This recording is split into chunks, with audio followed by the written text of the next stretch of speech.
if you know the list, or if we want it to be, we can also specify the minimum value to the maximum, then we sample observations from it. In that case, we are going to do sampling. That will be like what we have written, let's say times, delivery time. Let's say everybody over here holds one number. Okay, then I want to select 10 of you. Okay, so I can just go around, or I can do that on my laptop, right? I get your number, and then I select 10 numbers from, let's say with number 1, 2, 3 up to, let's say 30. Then I select 10 numbers out of 30. That's also another way. Is everybody okay with this? Okay. Now, the other way around is that when we think that we later on we are going to fit a distribution based on a data set. So you don't want to, for example, now I want to get travel time. I have not ordered anything, right? And then I'm saying simulate from this distribution. It may not represent what is actually on the ground, okay? So when we actually have travel times, let's say from the company, we can now fit a probability distribution to the travel time. In that case, we get the model of the travel time. So we can always simulate observations from it. That represents what is on the ground. In other words, if it is exponential, you estimate the parameter of that exponential. Then it means that I don't need to go to go and do that survey again, where I have to order and then they bring, because I have a model for the travel time, so I can just simulate from it. So the other part, will come to it later on, where we deal with the estimation. Then after that, you can always generate observation from it. Now, if we want to do it, because we are not doing the estimation, we will provide a parameter for the distribution. Is that okay?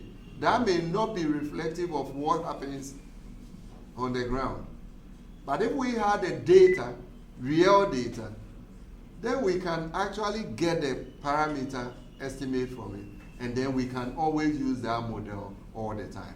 If you get more data later on, you can update it and so forth. So that's the sort of thing you do with statistics in order to solve problems, okay, or get data on a population without necessarily going into the thing. So sometimes you are in the health sector where you draw blood every time. Okay, if every day they say they are doing a study, every day you must come to the hospital, then we take a sample of your blood. That will be inconvenient. Okay, so if we already have a model, we don't need to refer, but the model must reflect what is on the ground. So which means the first time you need data in order to get a model for this. So please, let's take this into account. So let's do sample of delivery time.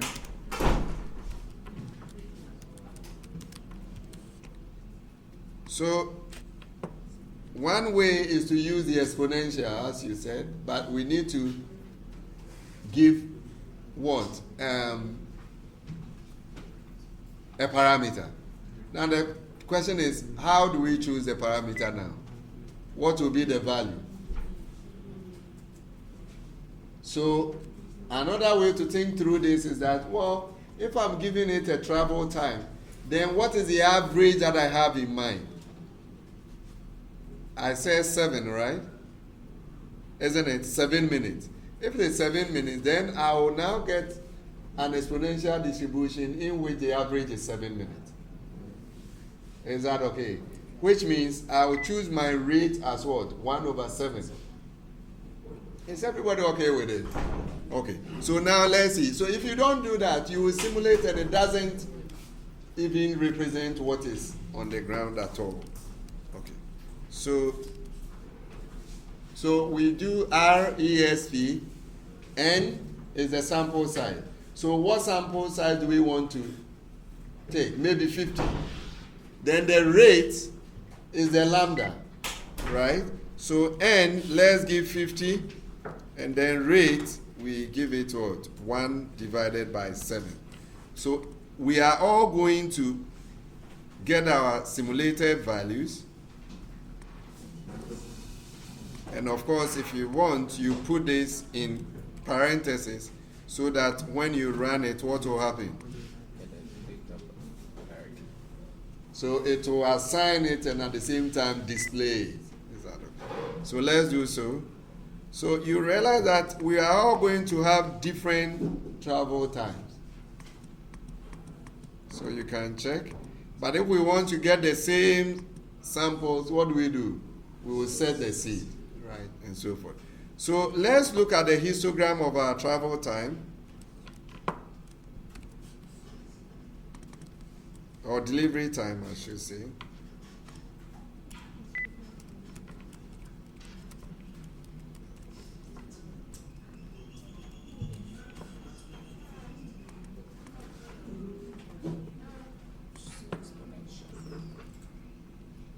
So would you say this represents an exponential distribution? Somehow it's going this way, right? Okay. We can also look at the mean. So check the average. I got 6.34. You remember your weak law of large numbers from your probability. What does it say? What was the weak law of large numbers? Yes. It's what, 10,000?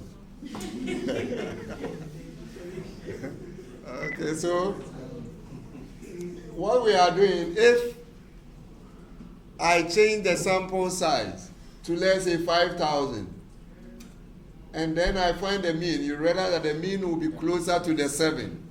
So the weak law of large numbers says that if you increase the sample size, you tend to what? Sample size equates you get close to what? The population parameter. So it's just like this. If this is our population, the evening school, this class, right? ASTA608. Now, if I want the average age, if everybody is present here, when I add your ages, divide by the total, that's the population parameter. Okay. Now, if I take 3 people, the mean will be different from that population, maybe, I should say, right? As I increase it, I will get close to what? The population. That's the weak law of large numbers in simple terms. So that's it. Right. So now, let's assume that, so what will you say if we have this sample and the claim by the delivery company is that when you order, it takes us on average 10 minutes to deliver, and you have this sample, will you say that their claim is true or false? Sometimes they can tell you that it takes maximum or on average less than 10 minutes for us to deliver your product. So you need to get a hypothesis for it, and your hypothesis may be this one. So if the claim is that the average delivery time is 10 minutes, then H1, we can have how many? Actually, 3 different hypotheses. This will test whether the delivery time, if you are, let's say, at the Consumer Protection Agency, you'll be interested in this. So this will be the case that they are actually deceiving customers. So it means that the average delivery time is actually higher, but they are what? Underestimating it, just to get to what? Customers. And that's where people will get angry. So if you are speaking in terms of consumer protection, you will be doing this, right? Now, we can also test not equal to 10. So this one is two-sided. here, it's either it is greater than or what? Less than. So that's it. And then we can also test whether it is what? Actually less than. So if it is less than, then it means that they are actually what? Underestimating, sorry, they are even overestimating their delivery time. So that's it. So usually you need to look at the question, okay, or you are at your workplace, they say, well, we want to test this thing. So what sometimes the alternative is the research question that you need to test. Okay, so that's it. So which one should we test? Whether they are cheating customers, right? Yeah. Now in that case, it means we are going to test what? That one. Okay, so now let's see how this is done. Remember that we said we are going to use what? T-test, right? Okay.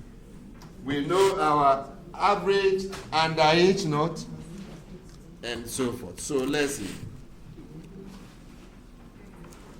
So we should test the delivery company.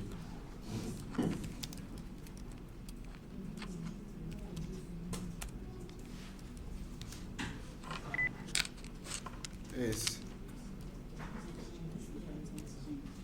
So this one will be underestimating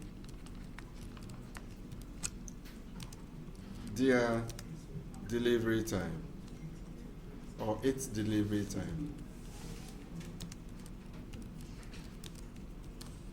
Average, I should add that. Average delivery time. So in that case, it means that H naught is what? Mu is equal to 10 versus H1 mu greater than what? 10. So that's the hypothesis we are looking at.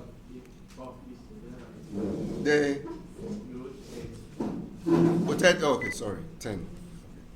So now, what do we have to do? Well, we need t-test. So you can do t-test, the health files.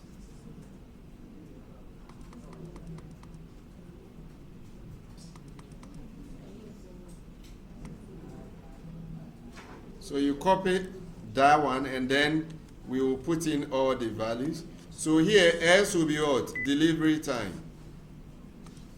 Y is null, because we have only what? One sample. Alternative. So from what we are testing, which one should we select? Greater, good. So it means we can delete the other two. Mu will be what? Mu is what? 10, yeah. Paired. What about var dot equal? This is one sample.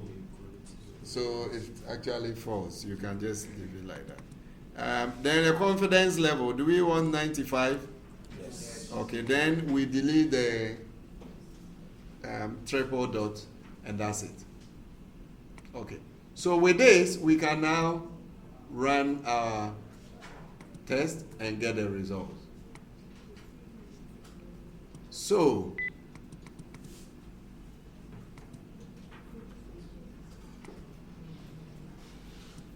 this is it, and then we've gotten our results. So it says one sample t test, delivery time t is equal to -4 1.6 df n minus 1, so 49. P value is 0.999. What does that mean?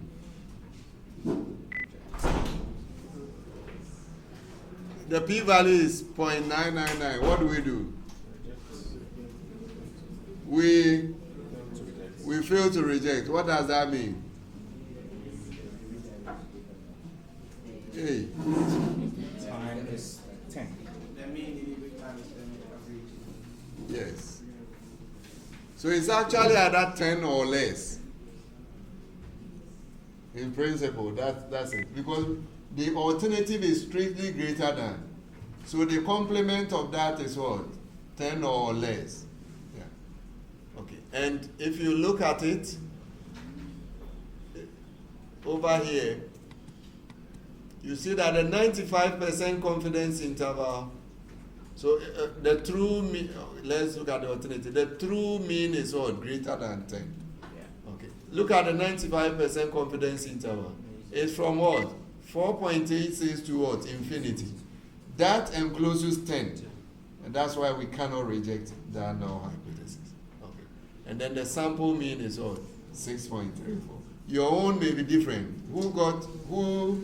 The p-value is also more than 0.5. But your p-value is okay. Then that's it. Who was able to reject his or her hypothesis? No one. No one.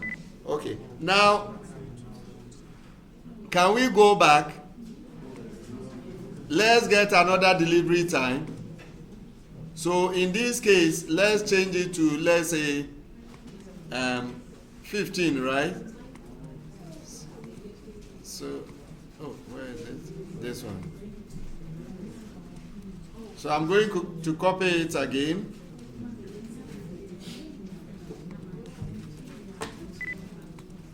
And then delivery time. So now I choose 15. So look at the values I'm getting. Some are 28 and so forth. Right. Now I can go back and get its histogram. So this is it. So you see now they are larger delivery times, right? Or higher, longer, I should say, longer delivery time. Okay, then we can do the test again and see. So there it is. Even this, we still do not reject.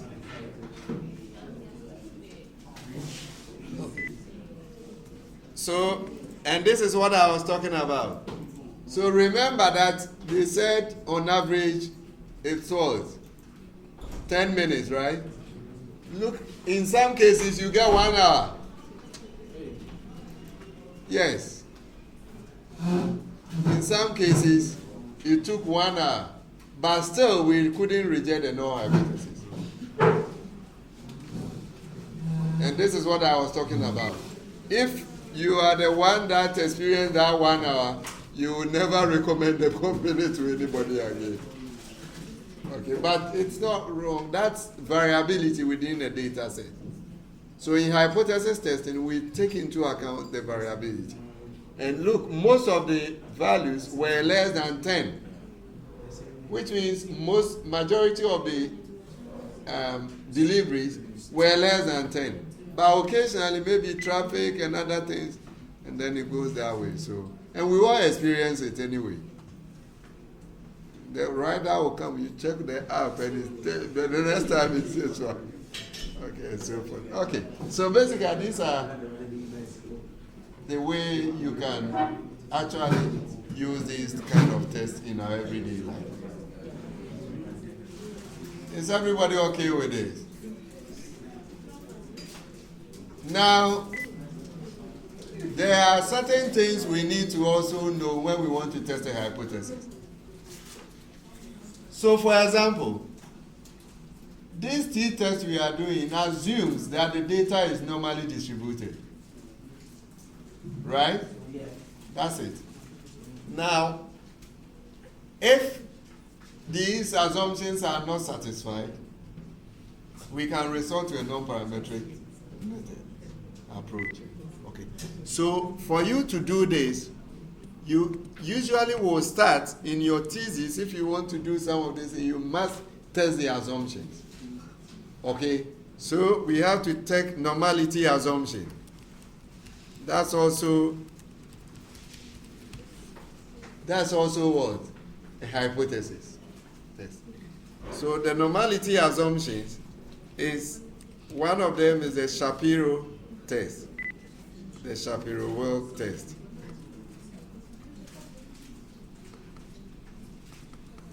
So this is it.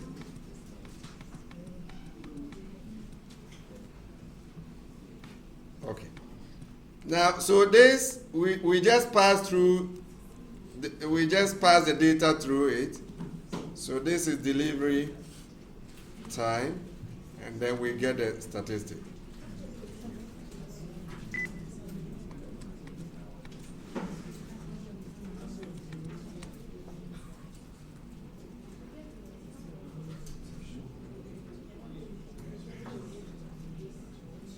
So if you look at the p-values for this,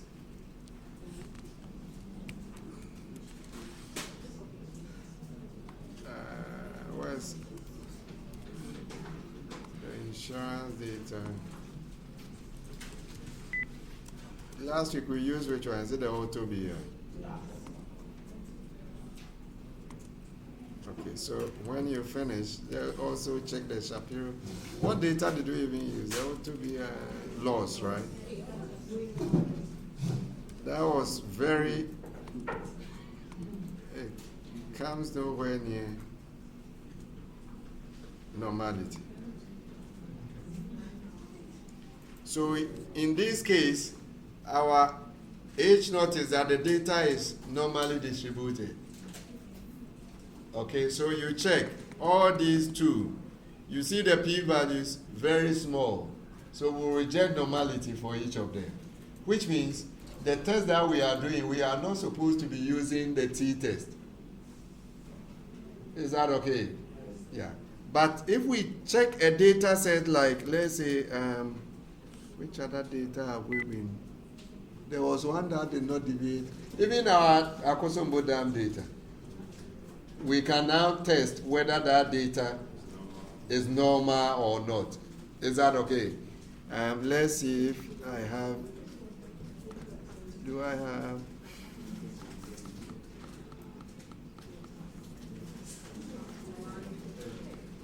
oh.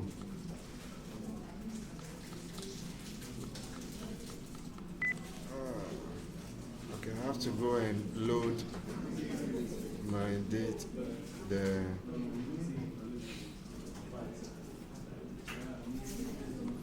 In that case, Doc, Yeah. you have to test one after the other. You test the minimum data, test the multiple, Yeah, test them. we have to. Yeah, but usually when they are together, if they are normally distributed, then it's like if you divide them, they should also be normal. So let's see, ASTA608.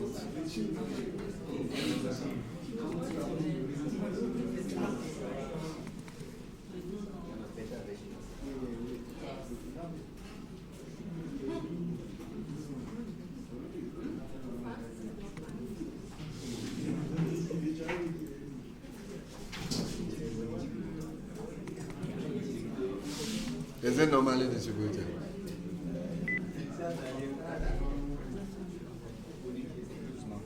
It's not. It's not. Okay. Who has been able to do it? W is 0.94. Okay, and the p-value? P-value is 2.223 E dash 40. When was the last time we met? Was it 22nd?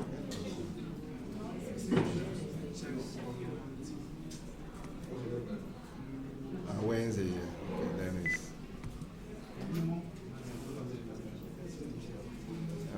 But the p-value is very small. It's very small.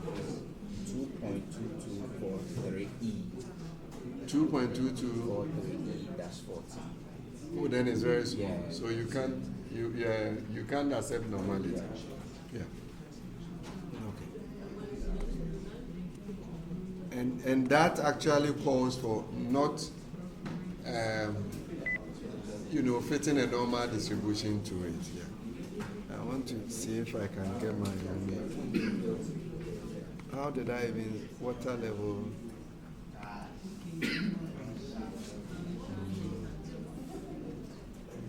Yeah, I think it's water level. So I can check.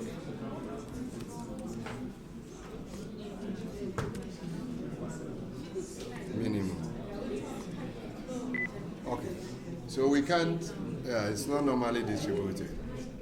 So sometimes you may see that the data may not deviate so much from normality, but you test and it's not normal distributed, and so forth. So you can test. I wanted to get a data set that will follow normality. Look at the history. Yeah. It's interesting how it's not normal. Yeah, so, well, okay, so a mirror image, well, you could say that it looks normal, but Yeah, this side doesn't. yes, it doesn't. So if you look over here, you are more than the first three, and so forth. Yeah. So sometimes, yeah, it does, but if I simulate observations, I can also simulate observations and test. Let's say I simulate observation R norm, then N is equal to, let's say, 100. Yeah, let me just use this. So if you test this, you see, so this one, we fail to reject H0, so it's normal. And it's because it's actually what?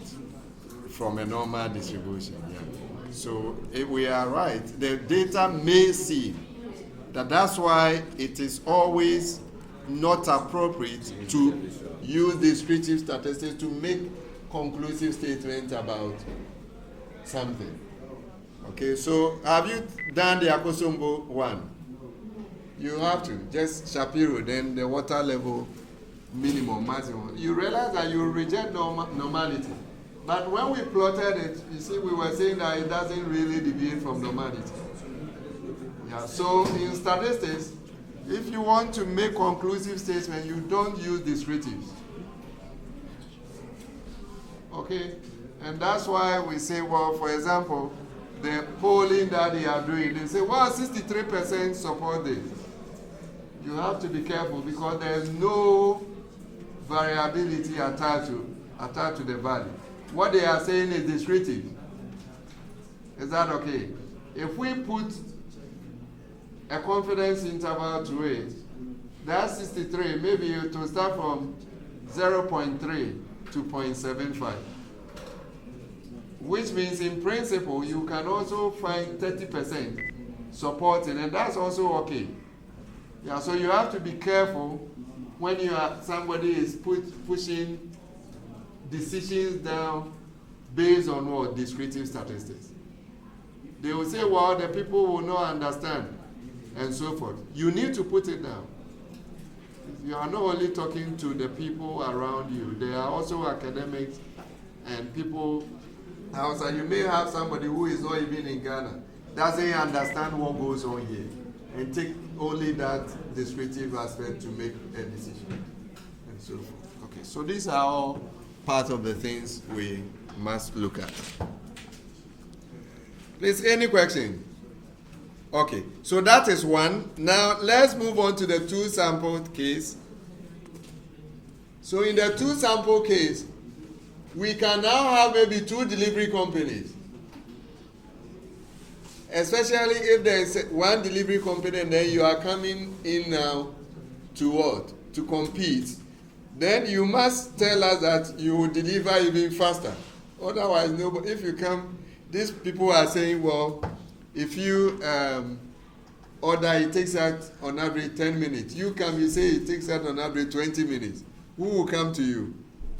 Maybe unless it is very cheap, right? So you can actually maybe compete based on price, but if it is on delivery time, then it must be something lesser than the current existing one.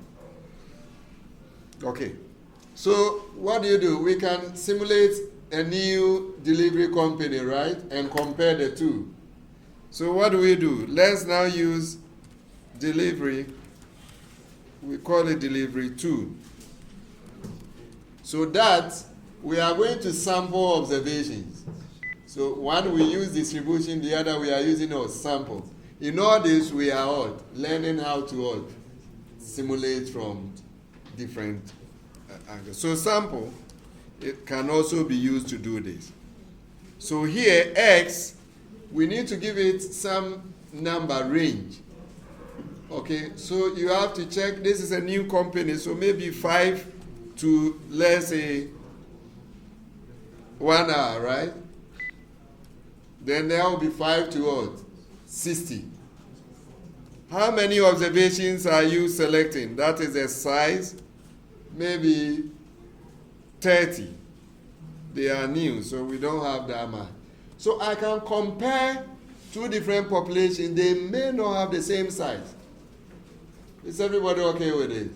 Yeah. It is when it is paired, the dependent one, then you cannot be finding X should not have more than what? Y. They must be equal because you measure before and what? After, and so forth. Now, so to let this mimic real life, you ask yourself, there is replace by default is false. What that means is that you cannot have the same number appearing. But you ask yourself, if you are talking about delivery time, can two people order and then the delivery time will be the same? Yes. Good. So it means that here replace should be equal to what? True. Because there is a possibility that you can have the same travel times or delivery time.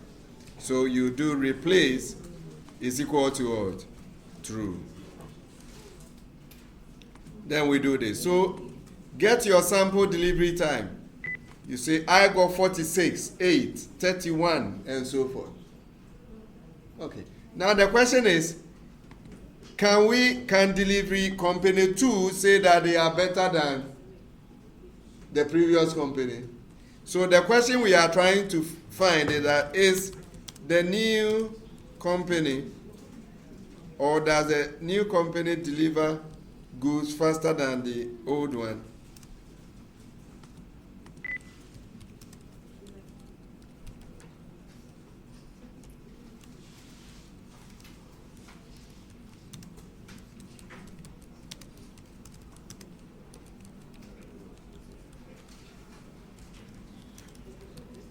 So this is a question we want to answer. Statistically, how do we do this? We need to formulate a hypothesis, right? So what is our hypothesis here? Now, the two companies, company A or 1 and 2, so your H naught will be that mu1 is equal to what? Mu2. Which means the delivery times are what? Equal or statistical, right? Then, or alternatively, we can also write this as well. Mu1 minus what? Mu2 is equal to 0.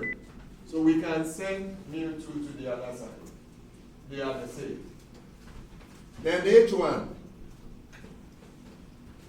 So what the question is that, is the new company better than the old one? How would you formulate the alternative hypothesis? Mu1 is greater than mu2. Mu1 is what? Greater. If it is greater, then it means what? The average delivery time is longer than the other ones. Yeah. So actually we look for mu1 is what? Greater than mu2. Is everybody okay with it? Yes. Or alternatively, this can also be stated as what? Mu1 minus mu2 is what? Greater than 0. In other words, if for example, this one is 10 and this one is 8, then that is satisfied. So that's it. Okay. So now let's see how we will do that. But before we do that, two things. The assumptions underlying the is one, that they are normal, right? Yep. 2, we need to also be able to check whether the variances are the same.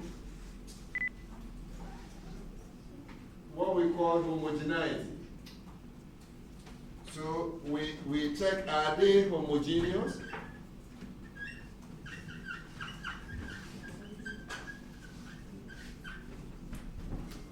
So that is, we have to check whether mu1 squared is equal to what? Mu2 squared. So those are the things you need to. If these are not satisfied, what do? You refer or you use what? A non-parametric method. So these are very important. Other than that, you will make a decision and the company will, based on your decision, take a decision. And then later on, we realize that your statistics led us into something else. Okay. So now let's see how this will be done. So first, normality. So the first thing we do is to do what? A normality test. Remember the other one, we have done the test, right? It was, once one is not satisfied, that is enough to conclude that they are not satisfied. Please, is everybody okay with this? Yes. So I don't even need to go and test the other one. But for the purpose of what we are doing, we will test it. So we do Shapiro test, delivery what? 2. So what is this one? Also not normal. Is that okay? Not normal. Okay. So I can say that both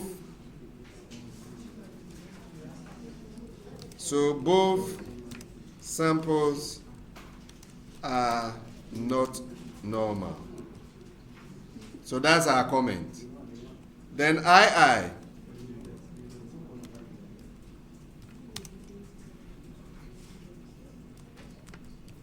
Homogeneity. Or are the variances, are the variances equal? So that's also another test we need to do. Now, how do we do that? Well, there is what we call var test. In your statistical inference, you did it as a chi-square, right? You test whether two variances are the same.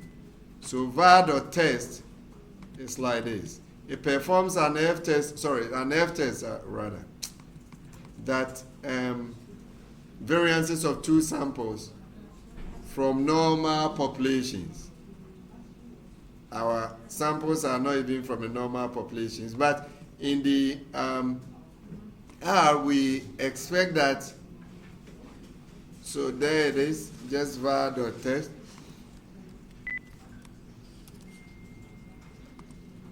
So Y is what? Delivery time, delivery 2, and then X is what?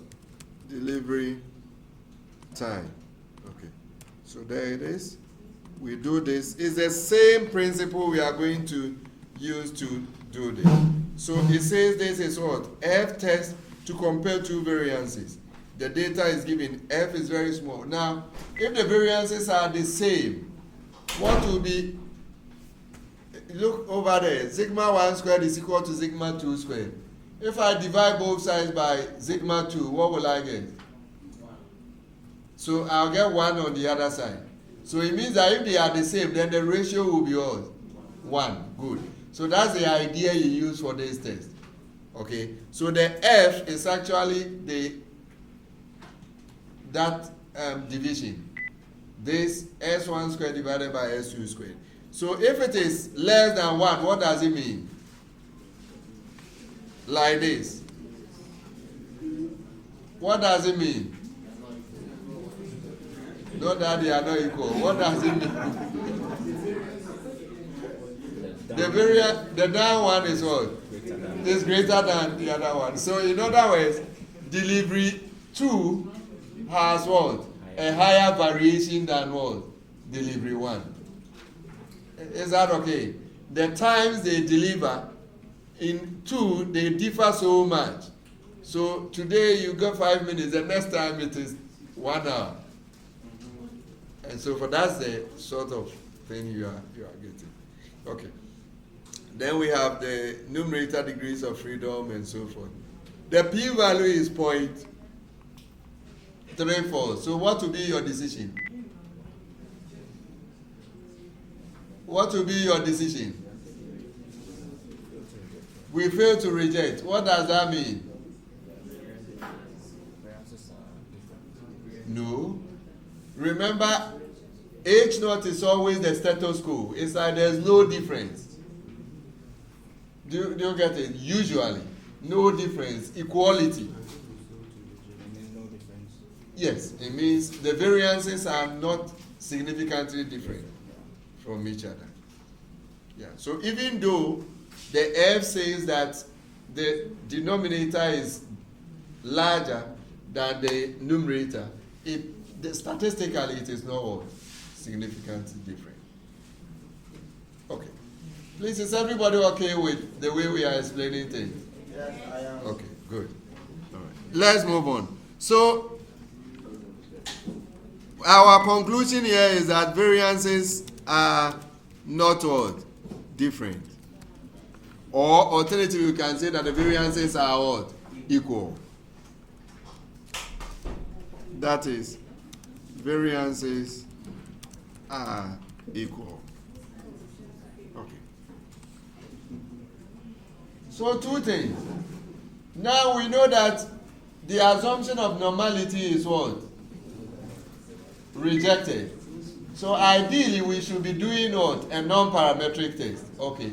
So we are going to do the parametric one, in which case we are violating the assumption.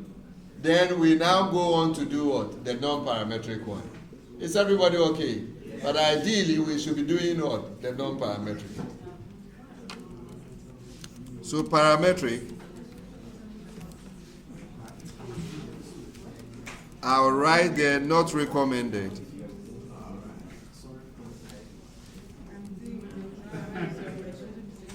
Will be t-test. So we go and get our t-test. Hey, are you people following or?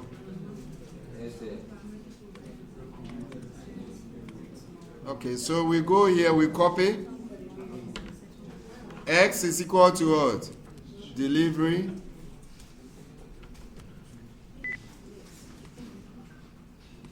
Then Y will be what? Delivery to. Then the alternative. The alternative will be what? Greater. You have to always be careful. If I turn it the other way around, what happens? Then it will be less. Okay, so always the Y, we are taking the Y as mu2, the sample 2. So if I change it the other way, then it means you need to change the alternative as well. So here, it will be greater. And that's fine. Then what about mu? 0. But we can also formulate this as that the difference between the average delivery time is, let's say, 5 or 3. Then in that case, the difference should be what? Mu should be 3. So mu is actually what? The difference between the two. Okay. Then we also need to look at paired. What should be the argument for paired? False. Because these are independent samples. They even don't have the same sample size. var dot equal. True. Why is it so? Because we did the test and the test was all true. I mean, if you are using a program like SVSS, it will give you the 2 instances. But it means that you need to know that this is actually you reject this before you now. But you have to provide. It's not automatic. You need to do this test to do what? To select your argument. So here it will be what? True. Then confidence level. If you want to maintain 95%, you leave it. Other than that, what do? You change it. Okay. So now let's do our test to see if the second delivery company is actually better than the new one. So this is a test. It says 2 sample t-test, which is what we are after. Gives us the data. T is negative. So from this, I can infer if it is negative, then the second one actually gives you more time than the first one. That's it. In other words, delivery 2. So look at the p-value. 1. What does that mean? Okay, we failed to reject. What does that mean?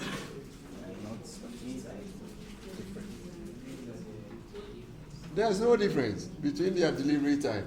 So it means delivery company 2, they are actually not.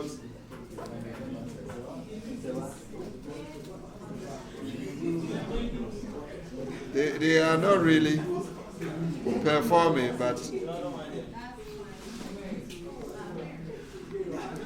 So another way to look at this, my dear friends, another way to look at this is through the confidence interval, right? Look at the confidence interval. It is from negative 28 to infinity. So this interval encloses what? 0. So we cannot reject the null hypothesis. And then you get the delivery time. Look at the mean of X, 12. Look at that of the one who is claiming to be better, 35. But still, there's no difference. But this is not the entire picture. Because if you look at what we are testing, then also there is a possibility that what? Delivery company 1 is better. Because the equality there is actually less than or equal to that. Is that okay? Yes. So if we really want to test it, we can test equal to, and then you decide which side you should. It should be. Okay. Please, any question? Yeah.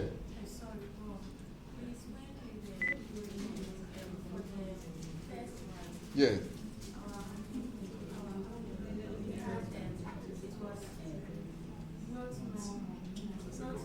Yes. Yeah. So if any of them is not normal, you use non-parametric approach. Yeah. If you are using that approach is stringent, right? You are saying that these model faces, when in actual fact it doesn't. So the two must satisfy the condition for you to use the t-test. Okay. All right. So now, let's do the recommended approach.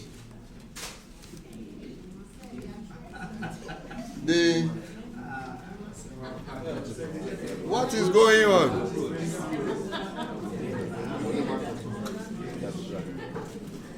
Or you want, is it break? No, we have not even 1 hour. It's time for which one? To go.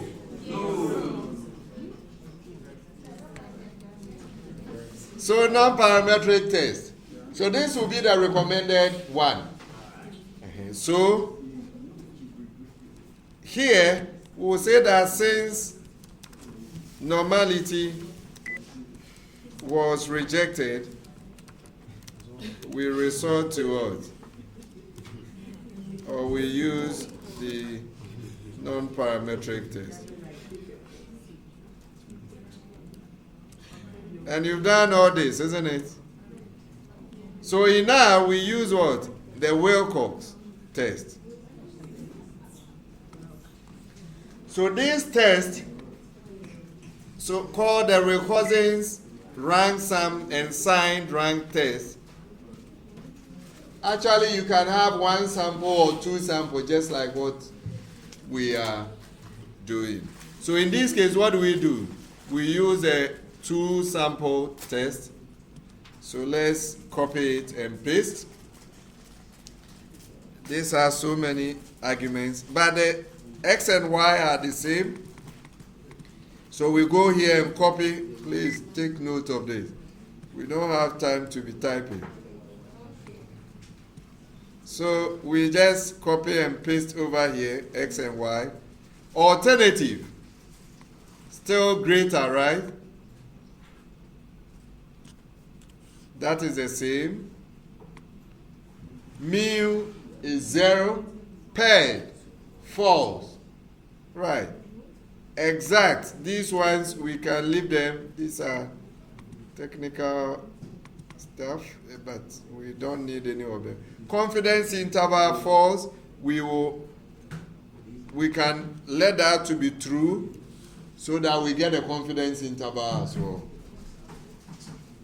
Confidence level 0.95. The others, we can just maybe delete all of them and use the default. Oof.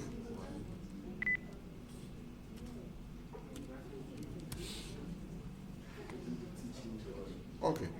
So now with this, I can now run this.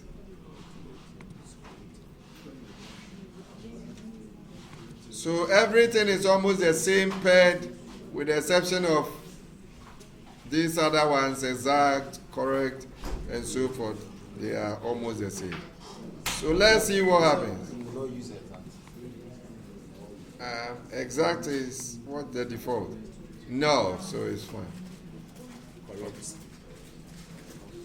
So now let's see the results. So we're causing what? Rank sum, yes. The mean. It's just the difference. But it's not mean, it's actually the median. Yeah. So let's see. The delivery time W, that's the test statistics, is quite large. Okay. And so forth. So it means that the p-value is 1. What does that mean? We fail to reject. Okay. Now, what can you say about this and the previous one? They arrive at the same conclusion. Yeah, so sometimes violations will not change. They can give you the same thing, but in some cases, there may be. And that's why you must do the right thing. Because you never know when you will get it wrong. Okay, so here, you realize that the other one will say true mean, all right? Look at this one, true location shift. So that's not a mean. That's like a median. It's greater than 0. Then the confidence interval, you see, it involves what? 0. So you cannot change, reject the null hypothesis. You did not, because you need to change it inside to true. By default, it is false. So we change it. Okay, please, any question? Any question? Okay. Now, let's move on. Yes. Yes. What does it? The alternative.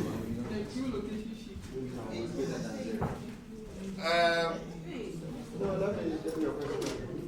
What does it mean? Which one? The alternative hypothesis. That's this one. You said two locations. So the welcome, you're actually checking the location like the median, right? Okay.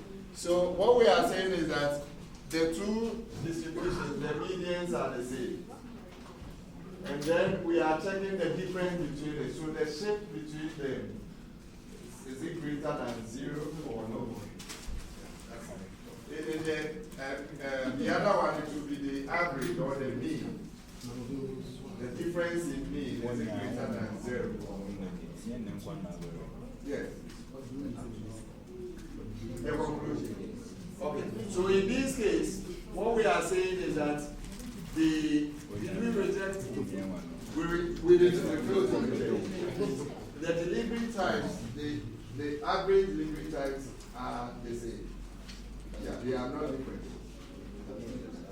Yes, because the median is also an average. But it's just like the medians are not different. Please, any question? Any question? Okay, now we need to also, if before you do this, one way to also check is that you can do a box plot, a side-by-side box plot for the two. And then you check whether the medians are different or not. And we can do so quite easily.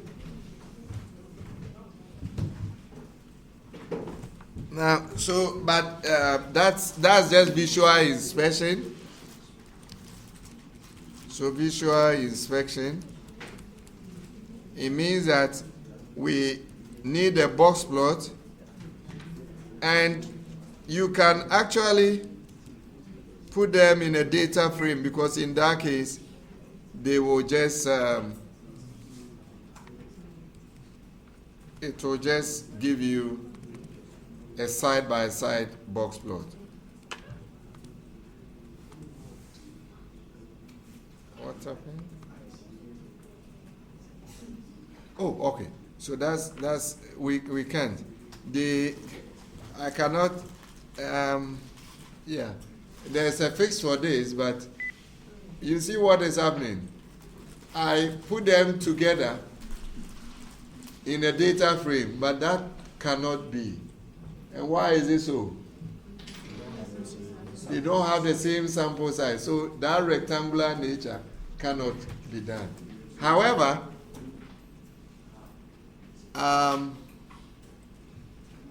you can populate the least one with what? Ns. That will just be some other way to do it. But so you can check the length, and then the difference in the length, you now populate it with Ns. Then you'll be able to get them in one. But other than that, all what we have to do is to get the box plots done differently. So these are some of the things you'll be facing when you, but we can put it in as a vector. So here I just put it in just like this, and of course I get my results.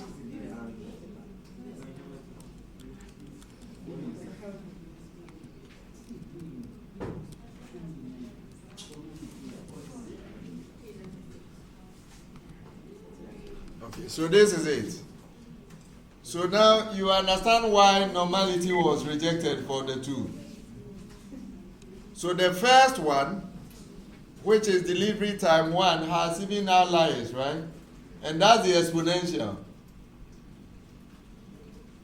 So remember the exponential goes like this. So those are the far end, those are the outliers. It has what? A lesser chance of what? Okay. And the other one, which is the delivery 2,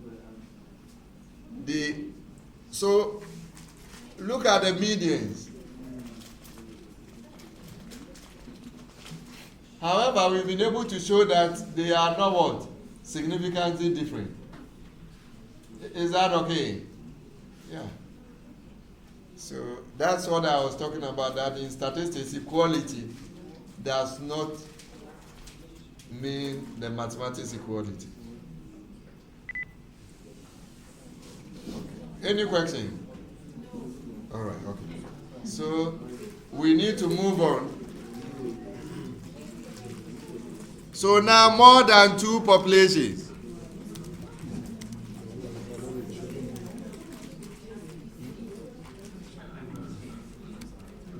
So what if we, before then, let's do one more exercise. So paired or dependent. So let's do this quickly. It's the same thing, just one thing. Dependent or paired test before we go to more than 2. So let's look at the anorexia data.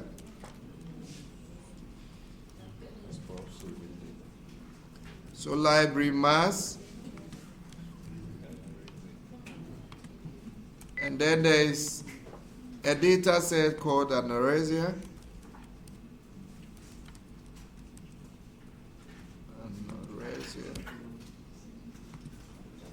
Okay, so this is the anorexia data on what? Weight change. So the data frame has 72 rows and 3 what? Columns. Weight change data for what? Young female anorexia patients. So look at this. So the people that, they are unable to, or they have eating disorders, so there are treatments. And the treatments are 3. We have the control, which means they will not be given anything. CBT is cognitive behavioral treatment, and FT is family treatment. So maybe family treatment, your family will say, well, eat for us, we don't want you to die. So then you have pre-weight and post-weight. So this one, it's like you have the same person before the treatment, your weight is taken. After the treatment, your weight is what? Taken. Please, is everybody okay with the nature of this? Good, okay. So now, what we want to check is whether the treatments are effective.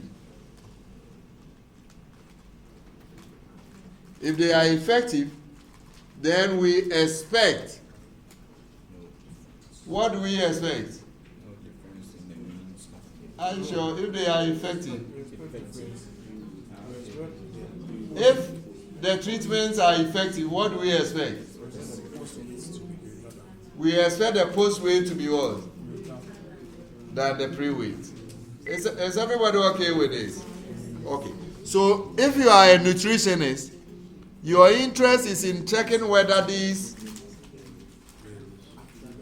not a nutritionist, maybe psychologist or whatever, because there's cognitive behavioral treatment. So if you're a psychologist, your interest will be that the treatment, especially the cognitive one, will do better. That's it. So here we can put all of them together, or we can also segregate them and check which one is better. Is everybody okay with this? Okay, so for now we are going to put all of them together and check pre-weight versus what? Post-weight. Okay. So now what do we do? Let's first get descriptive statistics on them to compare the pre-weight and what? Post-weight before we even what? Do it. So we can start. Let me write something. So the question will be, are the treatments effective? And usually if you want to test this, you must test it at a significance level. Usually 5%. But remember, we can. So in an examination, please check what level of significance we are giving you. If we give you 10% and you leave it as the default, you'll be reporting on what? 95%. Yeah.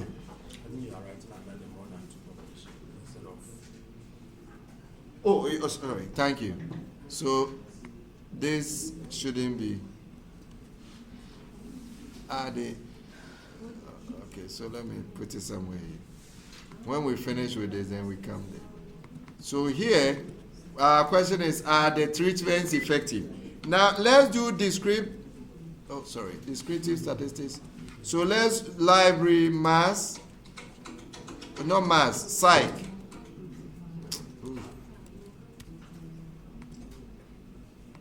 And then we can use describe, right? To get this. But remember, the first column is what?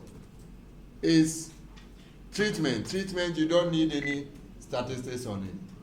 Right. So what we are doing here is to what? Is to get the treating statistics on the pre-weight and what? Post-weight.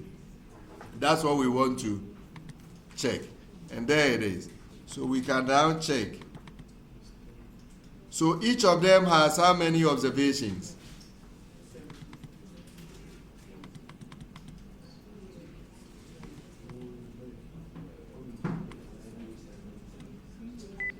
And because it's paired, the ends should be the same. So 72, 72. The average before the treatment, they were 82.41 kilograms. After the treatment, what happens? There is a gradual increase in what? Weight. About how many?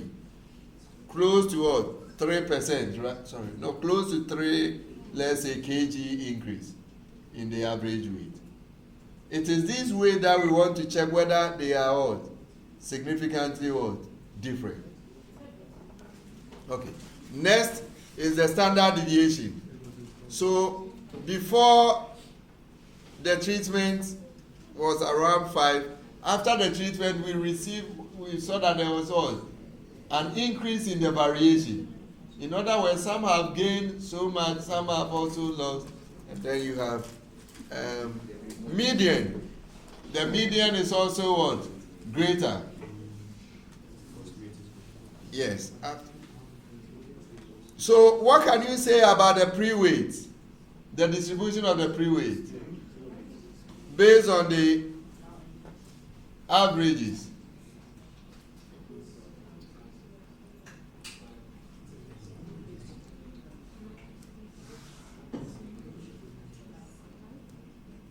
You realize that the mean is larger than the median for the pre-weight. So what can you say?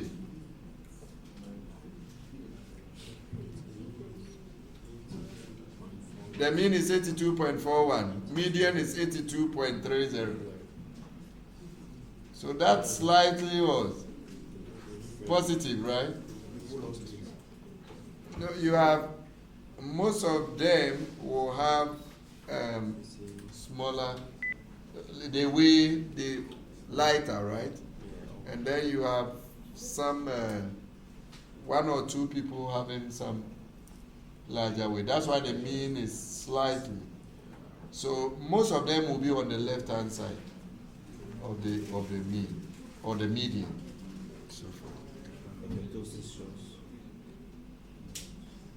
So the ketosis will not be so much. So the ketosis shows negative. Yeah. So sometimes especially when they are not so different, 82.41, 82.30. Such description of the skewness may be not entirely, or you see there's a slight skewness, like negative skewness, which shouldn't be the case, right? Yeah, because they are too close. You are taking in terms of tens of kilograms and some small grams.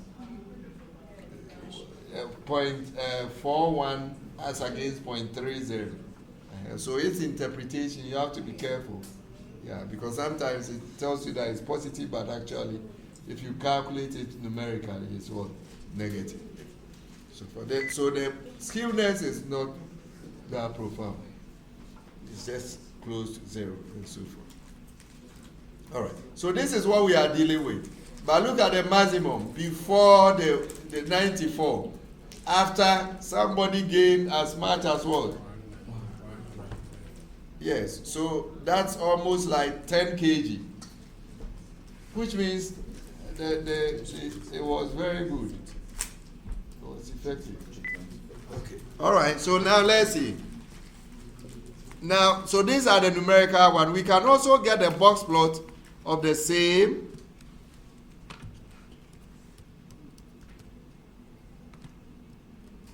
So which will give us basically the same thing. So that's pre-weight, post-weight. If you want to color, you color. but you cannot color the box plot with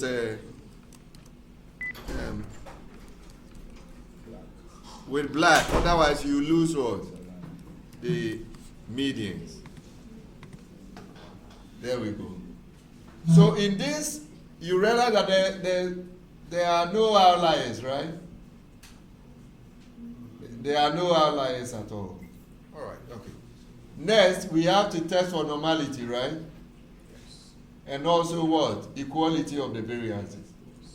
Is everybody okay? Good, okay. So let's test for the normality. So, normality test.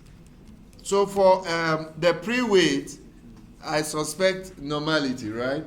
It looks like, but it may not necessarily be. Shapiro test, anorexia. And then we select what?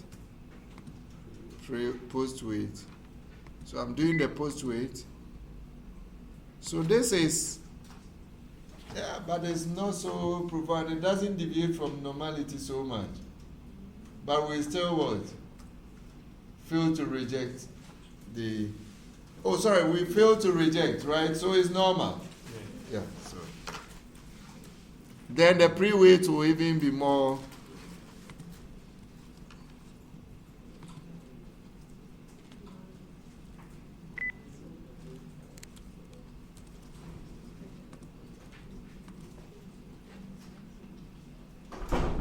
So look at the pre-weight. You see. And why is it so? Because look at this box plot. It's almost normal, right? Yeah. So you see that there you do not reject normality. And it's almost close to 1. So that's it. So both are normally distributed.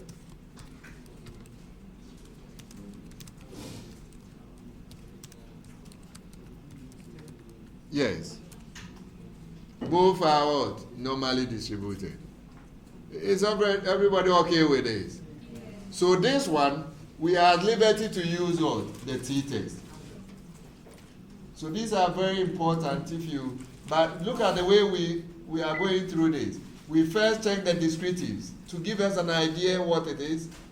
Then we start doing our test to confirm and so forth. Right. Okay, next is we are going to test for what? Equality of what? Variances.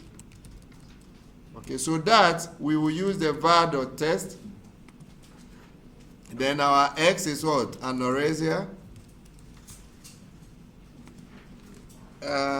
Pre-weight. And then y will be what?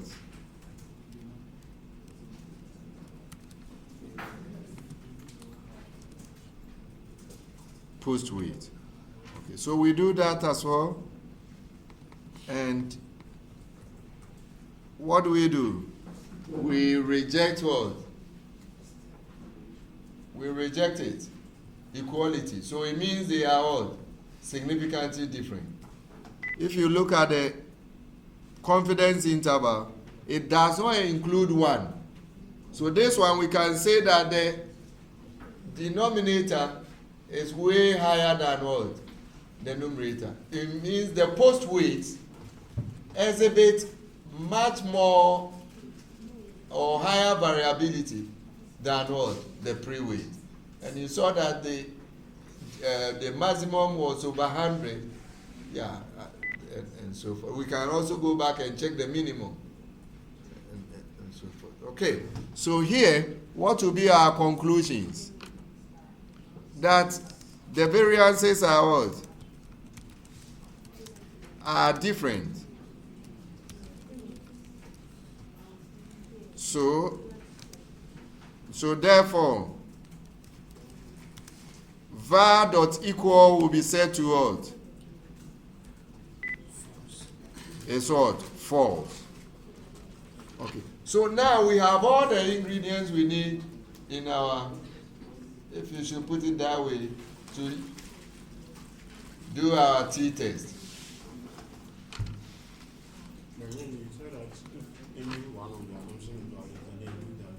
None of them was violated. None of them. We fail to reject in all of them. So normality, they are both normal. Variances are also different. Yeah. Okay. So when the variances are different, it doesn't use the t-test. It will use the Welch. So there's also Welch t-test, where the variances are not the same. But in using the t-test, we're setting the equal variance to 0, and it will not saying that the variances are not Equal, yeah. So that you can still use the t-test. Yes, you can. We can use the t-test, but a variant of it. Yeah. Okay, so let's copy our t-test again. So we can go to the help file or like this. We copy and then begin to change them. So the X and Y, you've already done it in the var.test. So you copy and paste so that we don't waste time. Otherwise, you don't get break. Okay, now, now we must decide on our alternative hypothesis. Please let's all decide. What is the objective of this?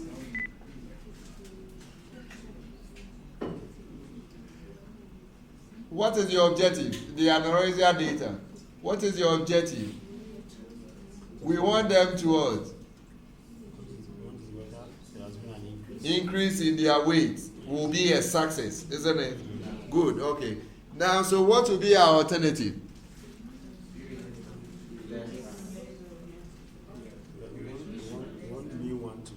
We want mu1 to be what? mu1 is less than. So what will be our alternative?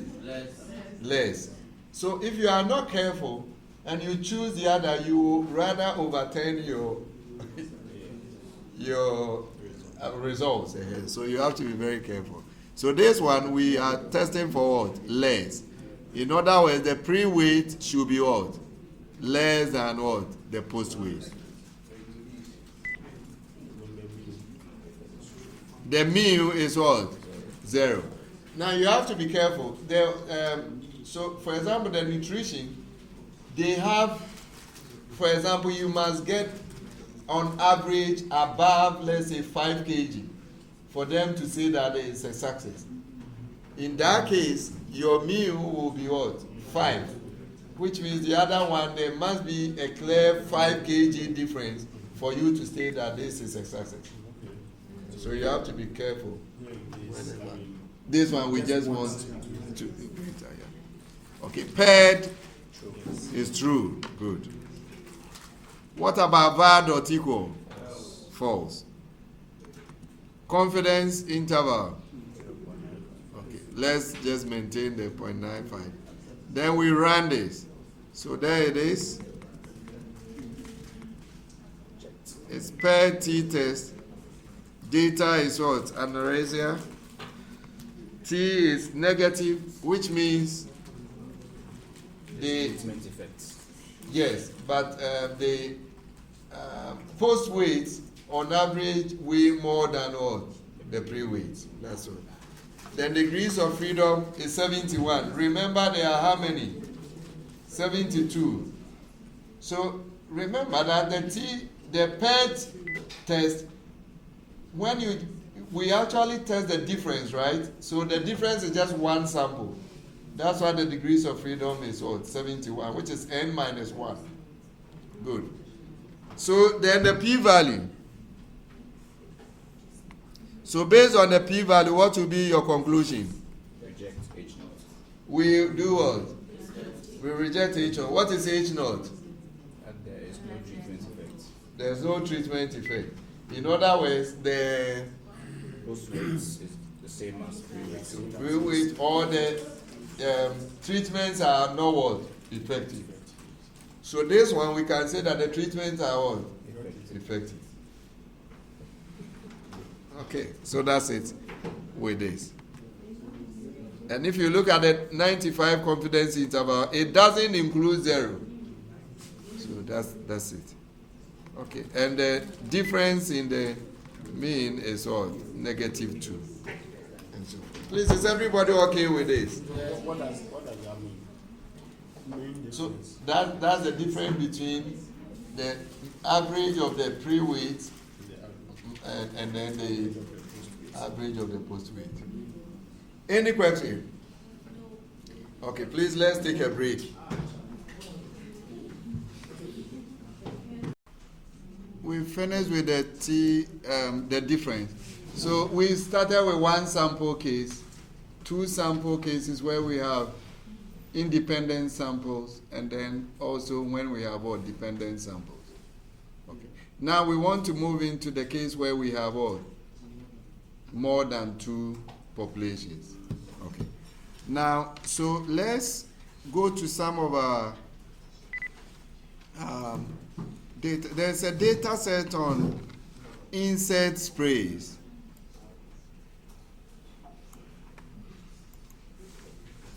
So let's look at insect sprays.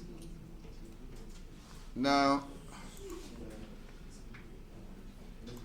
we can do the health files of the insect sprays, and it says what? Effectiveness of what? Insect sprays. So description, the count of insects in what? Agricultural experimental unit treated with different insecticides. So usage is just insect spray. So format, a data frame with 72 observations on 2 variables. What are the variables? The first one is a count, insect count. So it means that they spray with different sprays, maybe Sasso, Raid, Heaven, Kill it. Okay. Which one again? Out. Out.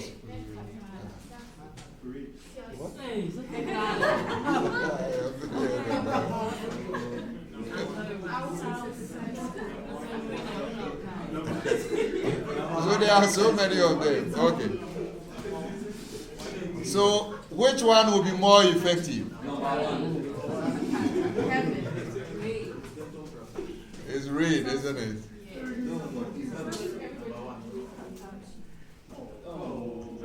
Okay. Let's okay, so that's it. And this is in Biometrica. That was in 1942. They still have sprays over during that time. Well, okay. So, and you can find it in this book as well. Okay, now so let's see how this looks like. So you can run it, and you see these are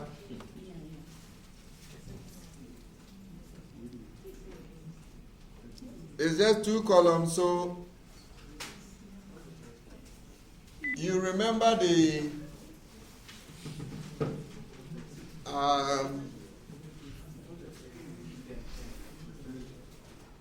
I want to make a comment on this. So when you have a data set like this, it can also be organized in a data frame where you have the different counts and the spray types, right? But there is a function called stack and unstack. Is it stack? Yes. So you can check this. It says help unstack and unstack. So unstack vectors from a data frame or list. So this is very important function that can help you in your data stuff. So if you have X and it's a list or a data frame to be unstacked or unstacked, select expressions so and so. But let's see. Yes. So it's a plant growth. Let me see how this one looks like. T1, T2. Yes. Okay. So if we do on stack, what it means is that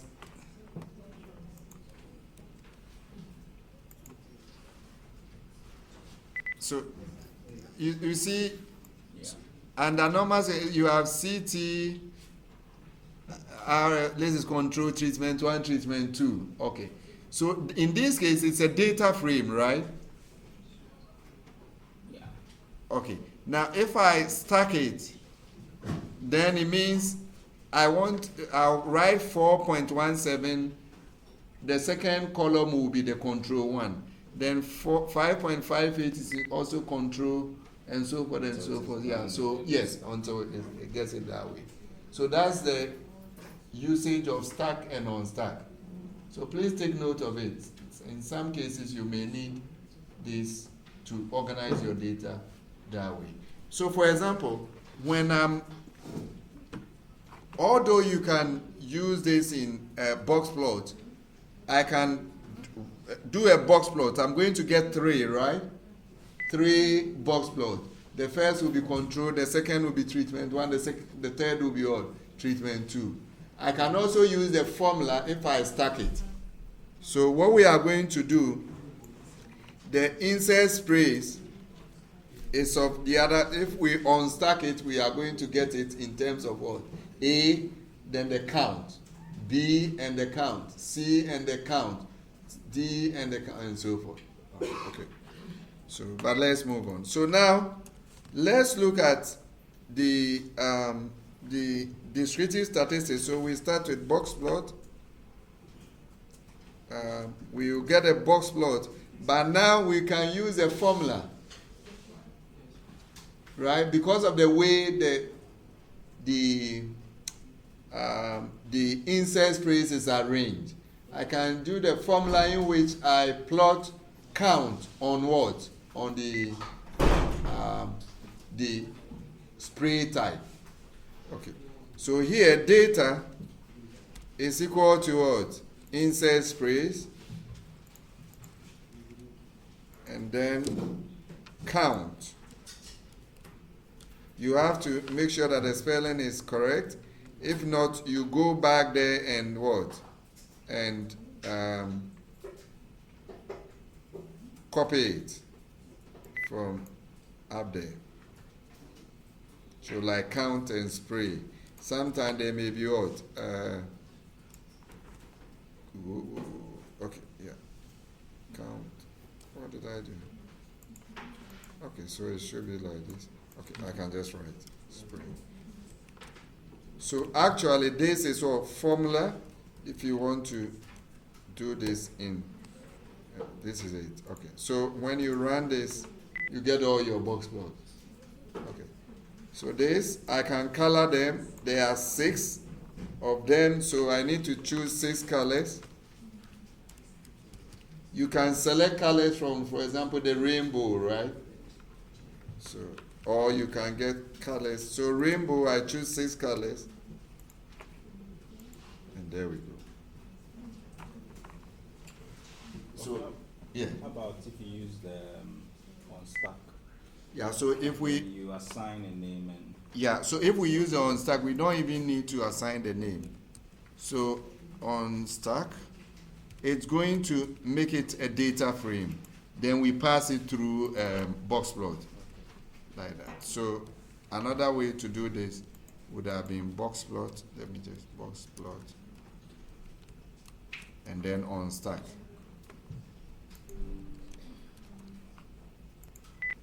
Yeah. So whichever way you want to do it. But essentially, if you do this, you are going to get a data frame. So see the way it is arranged now. A, B, and so forth. Yeah. Okay. So stack and unstack are very important in alternating between data frames and that one. So that's it. But this is our box plot of the insert count. Now here, our interest is in selecting what? The most effective what? Insert spray. Okay. So these are some of the decisions you have to make as a statistician given a data set like this.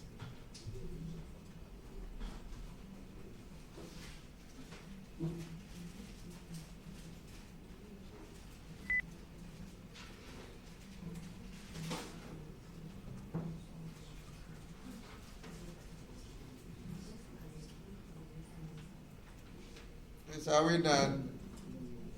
Not yet. Okay.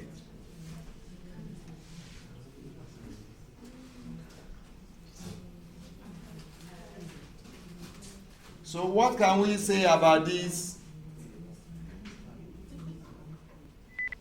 What can we say? If you are to select the most effective sprays, in other words, the sprays that kill more insects, which one would you go for? A. Someone says A. Who else? What about C? Should we go for C? D, E, F. Okay. So those with down there are not good. So C, D, E are completely out, isn't it? Okay. Then the competition will be in A, B, and what? F. If you look at B, its median is greater than all of them. So should we go for that? Well, it also has what? I think the least variation. Is that okay? Yeah, but if you look at F2, the third quartile is way up, more than the median, even though its median is.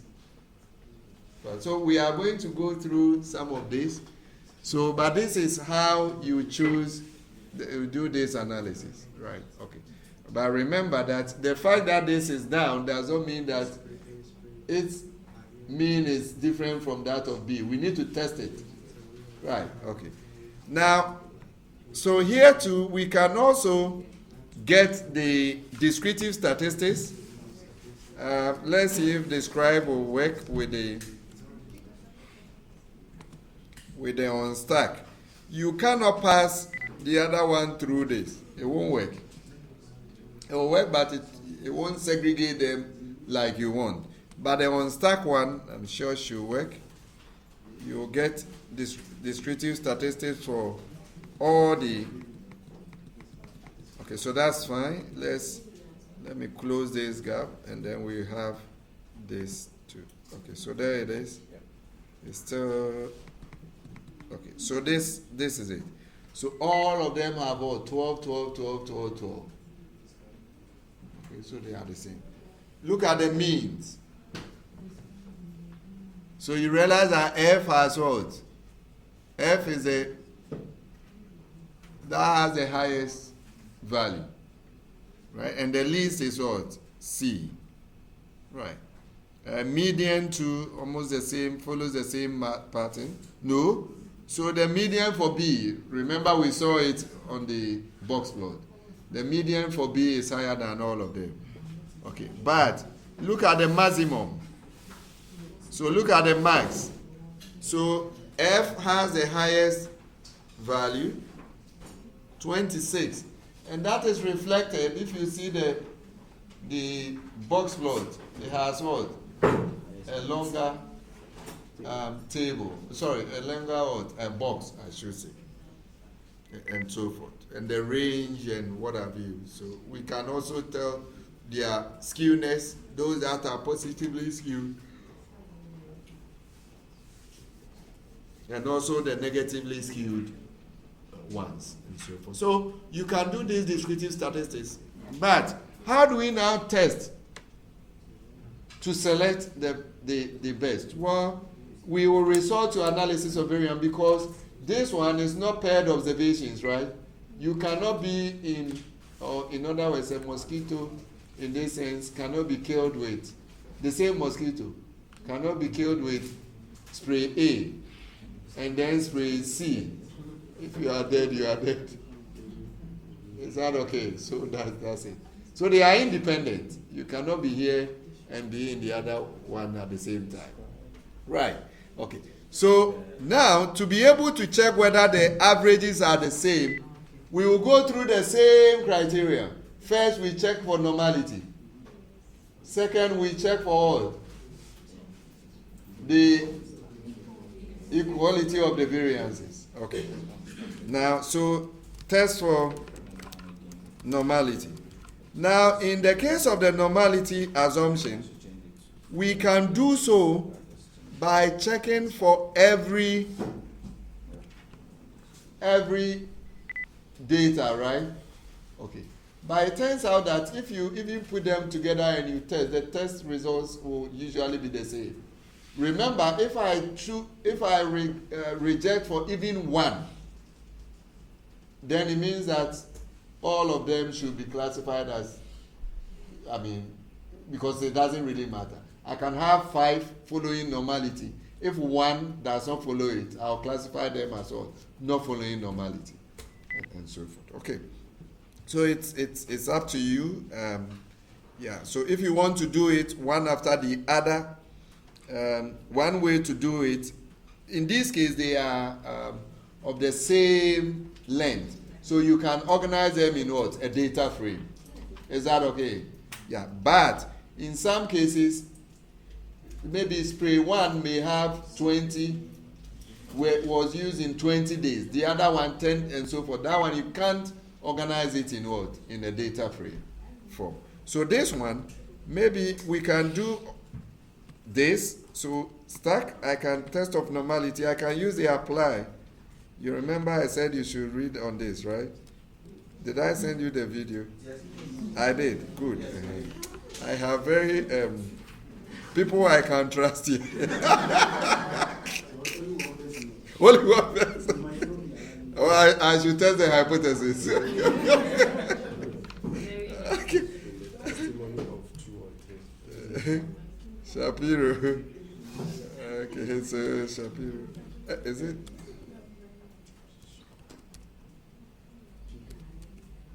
Oh, why is it not? Oh, because I'm in the. Okay, so Shapiro. Okay, within that it's not coming. So what is happening is here is this, that I take each column and I'm going to test for normality. Do you get it? So that's testing for each. So the data for spray A, the data for spray B, and so forth. Okay, so I'm sure they should work. Yes. Okay, so there it is. So you see, each of them we can test whether they follow normality or not. So A,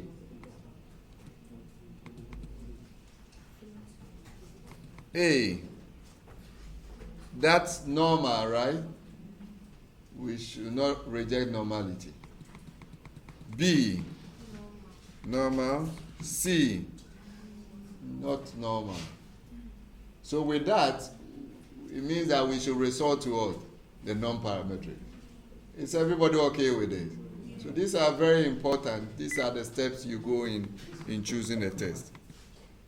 This one too, we reject normality. E, we do not. F, we do not reject normality. So some are normal, others are not.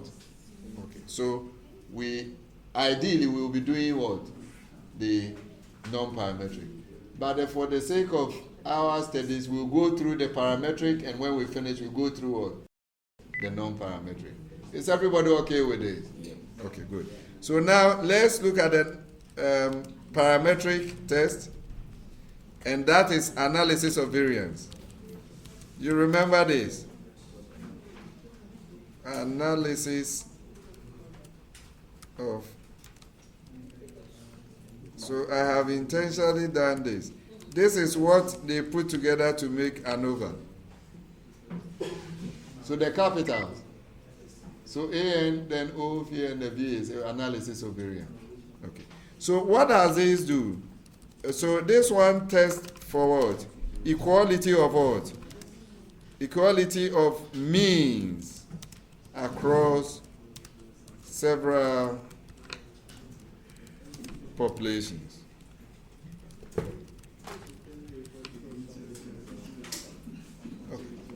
So how do we go around this?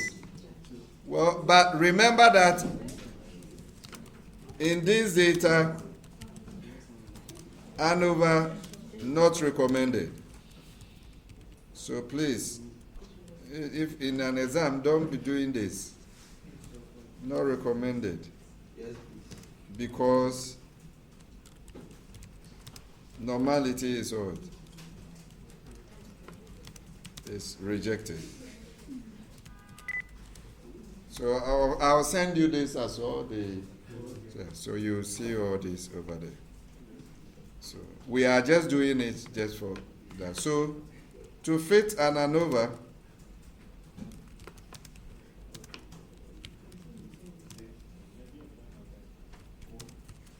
in R we use, there are several of them, but AOV is quite nice, which is analysis of variance.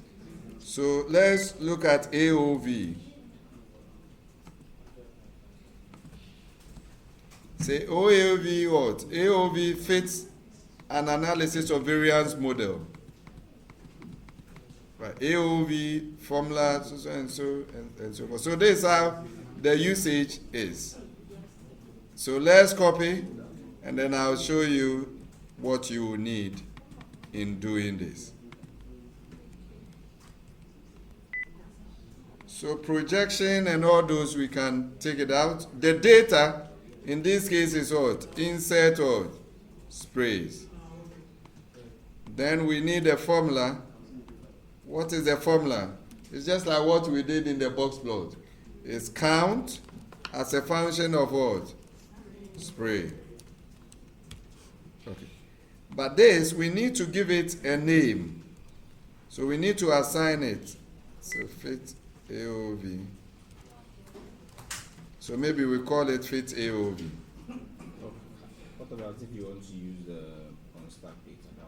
Do you have to use the formula as well? No, you can't use the formula. So that's, if you have it in a data frame format, you can't use. But there is also ANOVA to use. So AOV only uses formula. There's no other way out.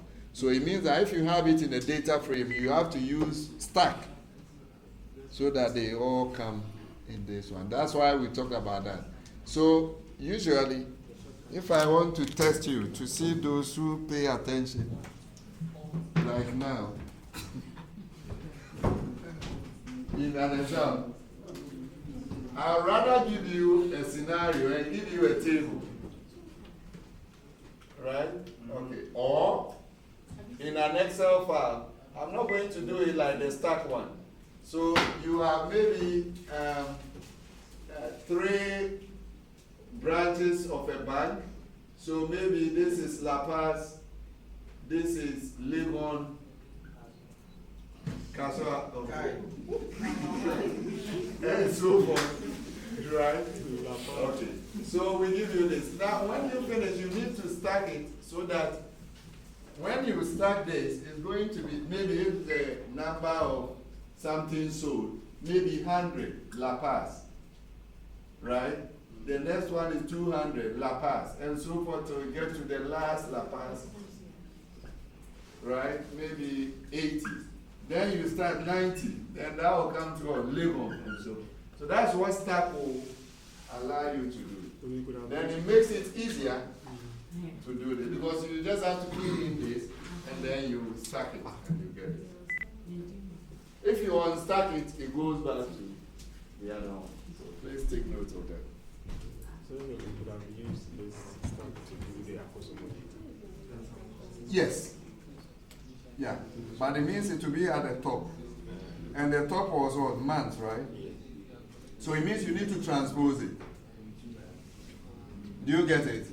If you transpose the Akosomo data, then the Years becomes no, you see the month was top, but that's not what we wanted. Or alternatively, you have to find the minimum, maximum, and then you unstack. Do you get it? Yeah. In the Akosombo one, you see in the Excel, if you do minimum, maximum, that will be like this. Okay? If you turn it this way, then the month, you can do it like that because then you have January, February, March. Okay, so if you stack it, it's going to do it, but you get minimum and maximum, so you have to do it one after the other. Otherwise, you have minimum, then the maximum will follow Yeah, but that's not how you want it. Yeah. So it means that if you are doing it, you find all the minimum for all of them, and then you can put them together and unstack at a go, and you get all your days. So that's go on. You find ways of doing the same thing. Okay. So now let's do this. So we run it, nothing, no error, which means that's not. But from here, you need to do summary to see how the fit looks like. So it's going to give us, and this is what you got in your inference class about analysis of variance, the table. So we are going to get a table. So there it is. So this is the analysis of variance table. In your inference class, you will see what? Total. That is easy to find, so I will not give you. Because the total here, the degrees of freedom, you add 5 to 66, you get what? 71. That is n minus 1. Then we have n minus k, and then k. So k is 5. How many groups do we have? 6. Is that not it? It's F, 6. So k minus 1, n minus k, and what? Together they give you what? N minus 1.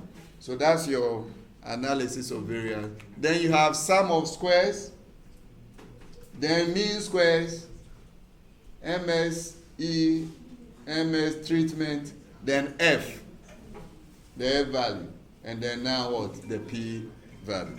So what is this? Well, the hypothesis we are trying to find here is that the averages, so this is an omnibus test, which is testing whether the averages of all the kills by the insect sprays are the same.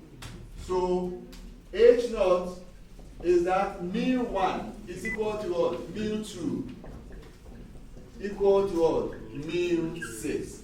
So it means they are all the same, right? Then H1 will be what? At least one of these is different from the other. Is everybody okay? Yes. So when we reject H0, like in this case, what do we do? Reject. We reject H0. What it simply tells us is that the averages are not the same. As to which one is different from the other, we don't know. So that's the omnibus test. It's just the whole of them. We say they are not equal. That's it. But what we want to find out is which one is the best. Which means which one kills more than the other. So that's the next thing we want to do. This is everybody okay after this one? Okay. So the next thing we are going to do is how to select the best. Best means which one is the highest, right? Okay, so what do we do? We will resort to what we call a post hoc test. So we are going to do post hoc test. What is the post hoc test? It just helps us to do what? To compare pairwise comparison. Then we'll be taking some out. Okay, so I'll need everybody's attention here. Post hoc test. Okay.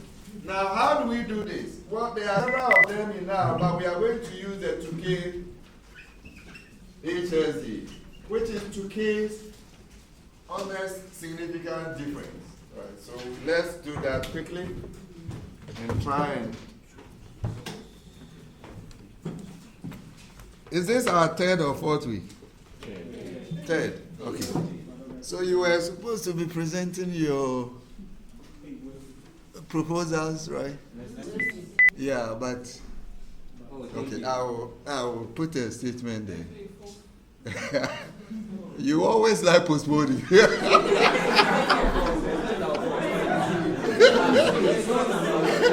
When it comes to exams, say it.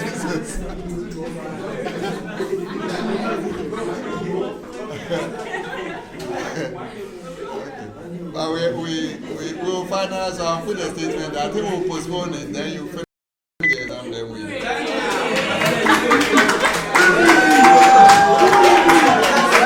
at the way they are.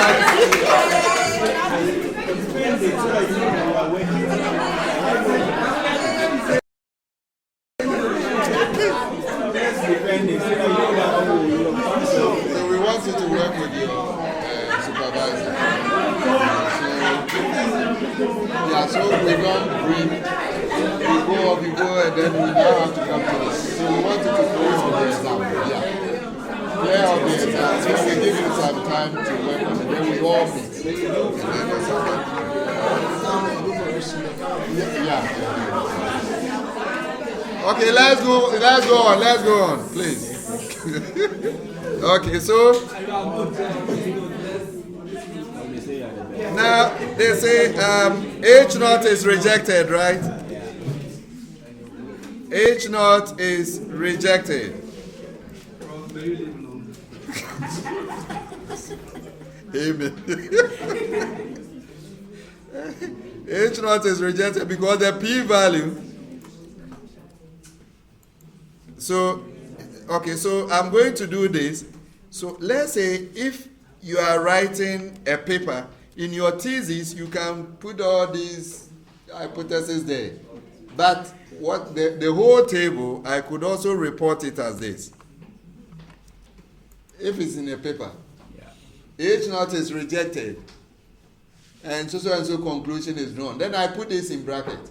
That conveys everything about the test. So I have the test statistics, I have the p-value. You cannot just be giving only the p-value. Is that okay? But if you have reported the whole table and you are making a decision, you can say since the p-value, so and so. All right, okay. So please take note of that. H0 is rejected. The averages are what? Different.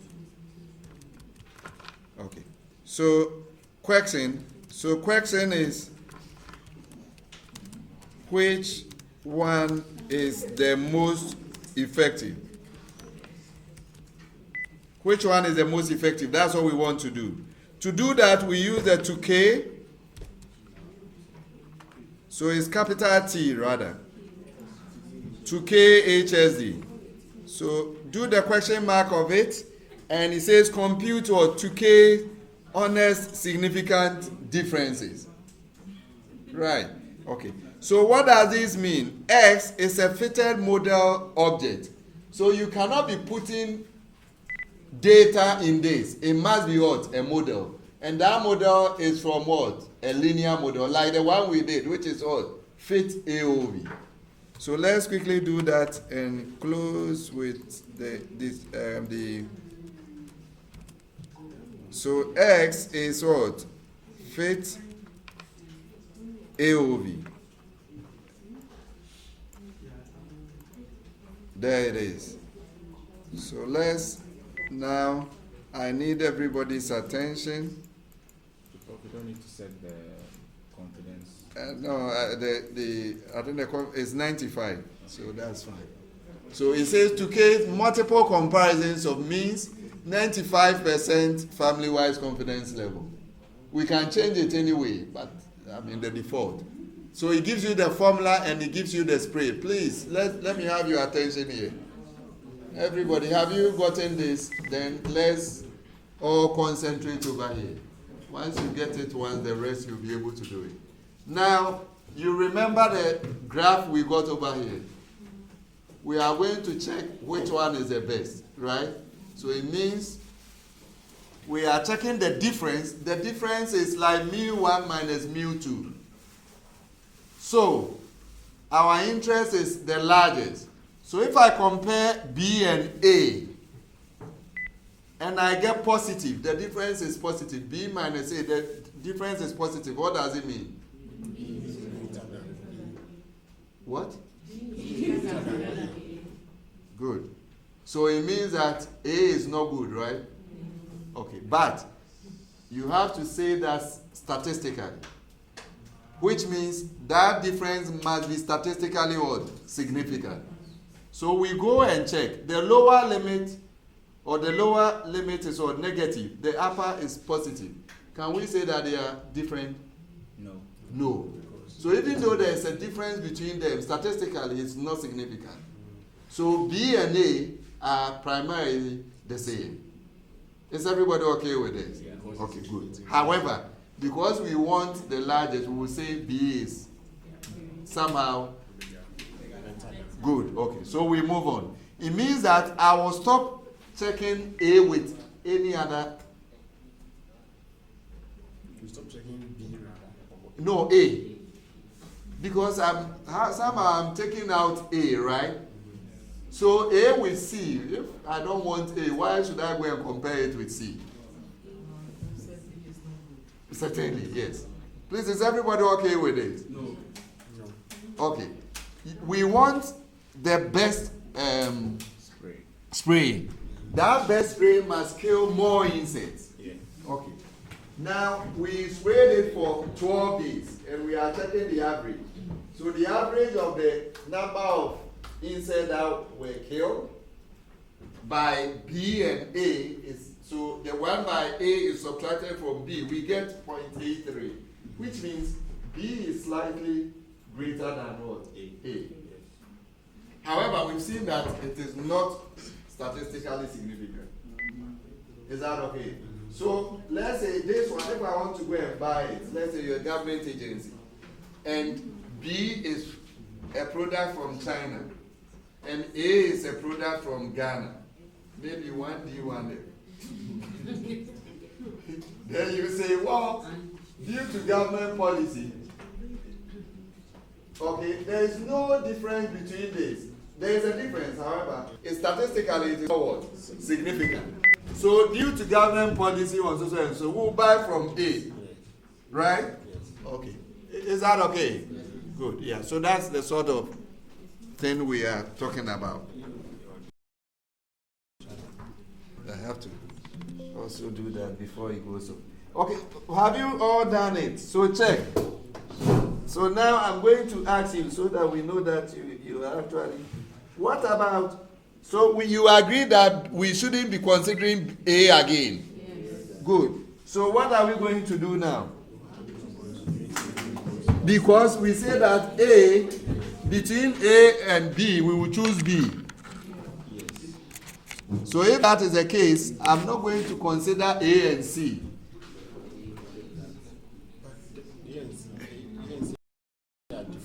No, but you are saying that A is better than C, B. Sorry, B is better than A. So it means A, I'm not interested in, A is not good, so to speak. If A is greater than B and B is greater than C. You don't say, no one has said A, B is greater than C. But that's what We've not. So because this one, you can have so many of them, but a quick way to make a decision. Otherwise, you'll be considering this, that. No. So once, so this is it. This is better than this. Okay. However, it's not statistically significant, but for the purpose of our work, we are taking the highest. Good. So here I'll choose B.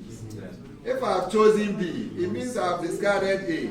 So all this A, I don't need to worry myself with it. Because I'm not going to choose it anyway. So my interest is in B, right? Yes. Good. Then I come here, B is here. So I compare B with C. It is negative. What does it mean? B is way greater. If you look negative, so what is it? Statistically significant. Are you following? Yes. Okay, then, so we discard C, just like A. D and B, statistically significant. Look at the p-values. Very small. So you reject H naught, which is that they are equal. E, not better. F, you remember F. F was also quite high. So F and B, positive. What does it mean? So you see what so it means that F, if F is, let's check, it is not statistically significant. So you remember A, B, and F. Check the graph. So it means that those three is like they are not statistically different. Okay. So the last one we can check, is it F and B, right? What happened? Because now F is the best, right? What about F and B? Check.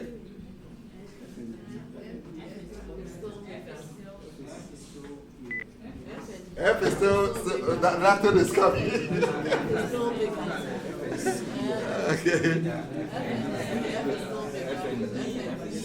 Okay, F and B, F is still better, right? Okay, so what do we do? Okay, so we can choose F, but A and B are not statistically different from F. This is everybody okay?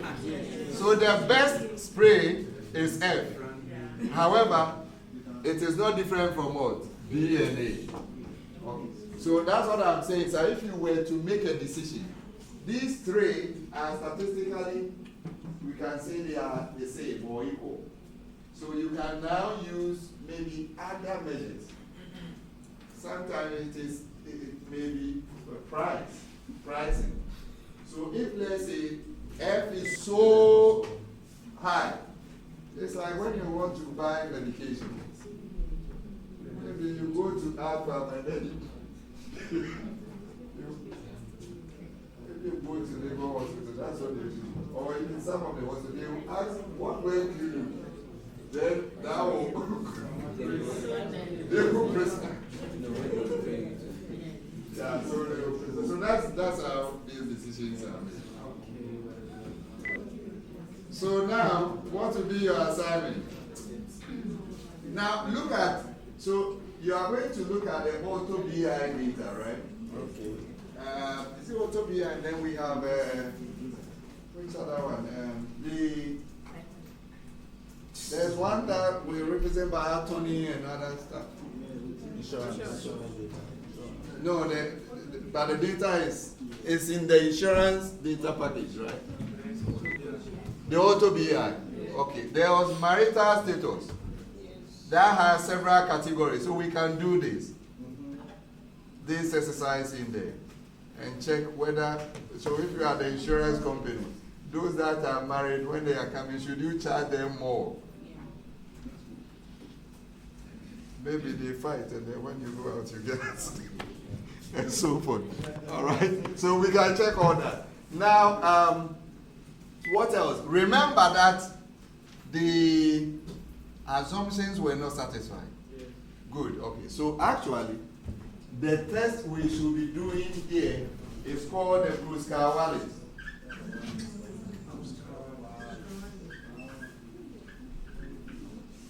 Kruskal-Wallis test. So that in R you get it as Kruskal test. So that's the test. Everything is just the same as what we have done. But when you finish, you have to also, that's also an omnibus test, like the AOB, right? So this is the non-parametric, this is what? The parametric. Is that okay? Yes. Now, when you are done, we have to also do the post-op test like this. And that, you need the package FSA. So you do the package, you install, yes. We are closing, okay? And then there's the dance, there are so many of them. It's done.test, I think. Yes, in this package you can use it to do so. Dance and, there's a book. I should look for this and send you because it's a very, I will look for it and put it on your page. Yes, bro. Okay. All right. So that will be it for today. Do have a nice evening.